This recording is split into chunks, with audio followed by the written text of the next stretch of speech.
Hello students.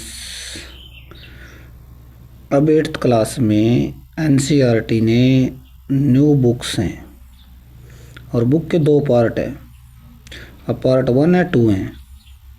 अब part 1 में जो एक्सरसाइज 1.1 है, वैसे तो मेंशन नहीं है वो, लेकिन हम उनको मेंशन कर सकते हैं कि चैप्टर 1 में 1.1 जिसके अंदर क्वेश्चन 1 है। अब प्रॉब्लम ये भी आ रही है, हम इसका सॉल्यूशन कई बार नहीं मिल रहे यूट्यूब के माध्यम से, क्योंकि वो ओल्ड सिलेबस के हिसाब से है, अब ये न्यू सिलेबस के हिसाब से है। तो क्वेश्चन नंबर 1 में अपने को ये पूछा गया, कुछ डिजिट दे रखी हैं, जैसे 2032 है, 2048 है, 1027 है। अब इनका परफेक्ट स्क्वायर रूट होता है या नहीं होता, ये सिर्फ अपने को बिना कैलकुलेशन के बताना है। तो हमारे को ये पता है कि शुरुआत में अपने को ये लिखना पड़ेगा, वी नो दैट, हम ये जानते हैं कि परफेक्ट स्क्वायर उन डिजिट का हो सकता है जिनके एंड में कौन कौन सी डिजिट आए, 0, 1, 4, 5, 6 आए। लेकिन 0 की कंडीशन ये है 0 इवन टाइम आना चाहिए, या 1 या 4 या 5, 6 आना चाहिए। और अगर डिजिट 2, 3, 7, 8 आ रही हैं तो उसका परफेक्ट स्क्वायर नहीं होगा। तो अब ये ऐसे लिखना है आपको, 2032 एरो लगा के एंड्स इन 2, इसके एंडिंग में 2 आ रहा है तो नॉट ए परफेक्ट स्क्वायर। 2048 आ रहा है and with 8, not a perfect square. 1027 and 7, not a perfect square. ऐसे ही 1089 है तो इसमें 9 आ रहा है, तो 9 में हमने ये कंडीशन पढ़ी थी, अगर जिसके एंडिंग में क्या जाए 9 वो परफेक्ट स्क्वायर होगा, तो इसमें यस लिखना है। ऐसे ही अपना क्वेश्चन नंबर 2 था, जिसके अंदर अपने को ये बताना था कौन सी डिजिट का स्क्वायर करे तो हमारे पास एंडिंग किससे हो, 4 से हो। तो हम ऐसे दिखा देंगे कि 64 का स्क्वायर करते हो तो ये आ रहा है, बाकी मेरे को वंस प्लेस देखना है। तो 4 4 जा 16, तो एंड 6 से करेगा। 8 8 जा 64, एंड 4 आ गया। 2 2 जा 4, एंड 4 आ गया। 6 में 36 एंड 6 से हो गया। तो अपने पास क्या आ गया, 108 का स्क्वायर और 292 का स्क्वायर के में लास्ट डिजिट क्या आएगी, 4। 2 में 6 आ रही है, 2 में 4। अपने को 4 वाला पूछा था तो ये लाइन लिख देना, ये आंसर हो जाएगा 2 का। फिर अपने पास 3rd सम था, जिसमें अपने को एरिया दे रखा था स्क्वायर का 441। हम क्या करते हैं कि वो फार्मूला क्या होता है एरिया ऑफ स्क्वायर का, साइड स्क्वायर। क्या होता है, साइड स्क्वायर। कि साइड स्क्वायर है वो 441 के इक्वल है। हम क्या करते हैं, बोथ साइड क्या कर देंगे, स्क्वायर रूट, जिससे अपने पास साइड कितनी आ गई, 21। अब 441 का स्क्वायर रूट 2 मेथड से निकाल रखा है मैंने। आप चाहो तो प्राइम फैक्टराइजेशन से कर दो, 21 आ जाएगा, और चाहे तो आप डिवीजन मेथड से कर दो। फिर क्वेश्चन नंबर 4 था कि जिसके अंदर हमारे को दे रखा है कि n की जो वैल्यू है वो कितनी है, 125 है। कितनी n की वैल्यू, 125 है। उसका स्क्वायर दे रहा है, ठीक है ना, 15625, ये अपने को इसका स्क्वायर दिया गया 125 का। अब अपने को क्या जानते हैं, वी नो दैट, कि अगर n का दे रखा है तो n+1 का स्क्वायर हम यूज कर सकते हैं। n+1 के स्क्वायर का फार्मूला ये होता है, n स्क्वायर 1 का स्क्वायर प्लस 2n। n+1 का, n का स्क्वायर n रहा, 1 का स्क्वायर 1 होता है, 2n हो गया यहाँ से। अब जहाँ जहाँ n आएगा वहाँ पर क्या रखेंगे, 125 यहाँ पर रख दिया, 125 और यहाँ पर।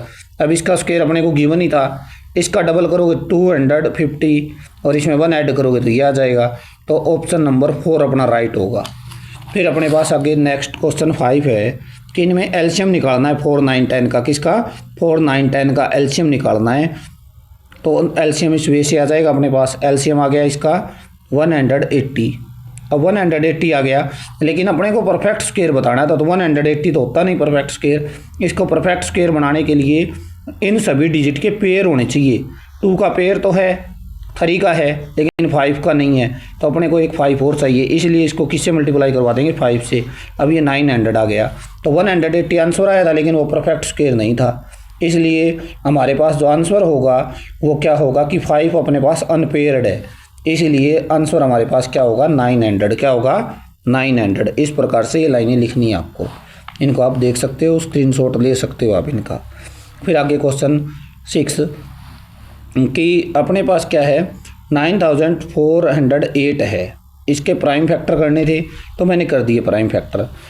ये अपने पास 2 कितने टाइम आ रहा है, 6 टाइम, तो 2 की पावर 6 हो गया, 3 की पावर 1, 7 की पावर 2।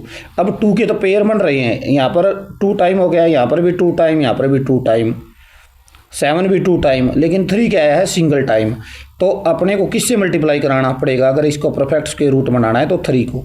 हमारे को पास एक 3 है और एक 3 और चाहिए, क्योंकि सभी अपने को पेयर में चाहिए। तो 3 का पेयर नहीं है तो 3 से मल्टीप्लाई करवा देंगे इसको। आगे देखेंगे क्वेश्चन नंबर 6। जब भी अपने को दो नंबरों के बिटवीन, भाई इसका स्क्वायर कर दूं 16 का और 17 का, इनका स्क्वायर कर दूं तो इनके बीच में कितने नंबर होते हैं? तो एक सिंपल फार्मूला होता है 2n का। उसमें n क्या होगा? इनमें जो स्मॉलेस्ट है, ये फार्मूला तभी लागू होगा जब दो लगातार ये डिजिट हो। यहाँ पर 16 और 17 आ रही है, इनका स्क्वायर हो गया तो अपने पास n क्या है? 16 रहेगा। स्मॉलेस्ट डिजिट लेनी है दोनों में से, 16 17 में छोटा कौन है? तो 2 की मल्टीप्लाई करवा दी 32 होंगी। ऐसे ही 99 और 100 है, 99 और 100 में स्मॉल कौन है? 99। तो 2n में n की जगह 99 198 होंगी। इसका आंसर ऐसे करना है। आगे क्वेश्चन 7 है, यानी कि 4 5 20। तो ये अपने को पूरा करना था अरेंजमेंट, यहाँ पर दे रखा था सीरीज। तो इस सीरीज में क्या करना है कि 20 और 90 कैसे आए, इनकी मल्टीप्लाई हो के आ रही हैं। पहले हम पैटर्न समझेंगे। तो 4 और 5 की मल्टीप्लाई 20, 9 और 10 की 90। और यहाँ पर जो डिजिट आ रही हैं वो एक एक इंक्रीज होकर आ रही है। जो यहाँ पर 20 है तो यहाँ पर क्या आएगा? 21। यहाँ पर 90 है तो यहाँ पर क्या आ जाएगा? 91। फिर लास्ट सम है, अपने को एक फिगर दे रखी है, ध्यान से अगर डायग्राम देखोगे तो मैथ के अंदर, तो वहाँ पर कितने हैं? Total number of 81 bigger square है। उन सारों को 9 ऐसे और 9 ऐसे, तो 81 हो गए वो सारे। और एक के अंदर कितने आ रहे हैं? 25। काउंट करके देखोगे तो एक बॉक्स के अंदर 25 हो गए। टोटल कितने? 81। दोनों की अगर मल्टीप्लाई करेंगे तो कितना आ जाएगा? 2025। इसका प्राइम फैक्टराइजेशन कर दो।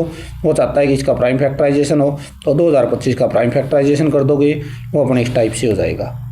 तो ये आपकी एक्सरसाइज 1.1 कंप्लीट हो गई। यानी कि चैप्टर 1 के अंदर 2 ही जगह है क्वेश्चंस गिवन अपने को। तो चैप्टर 1 में एक को 1.1 कर लेंगे और एक को 1.2।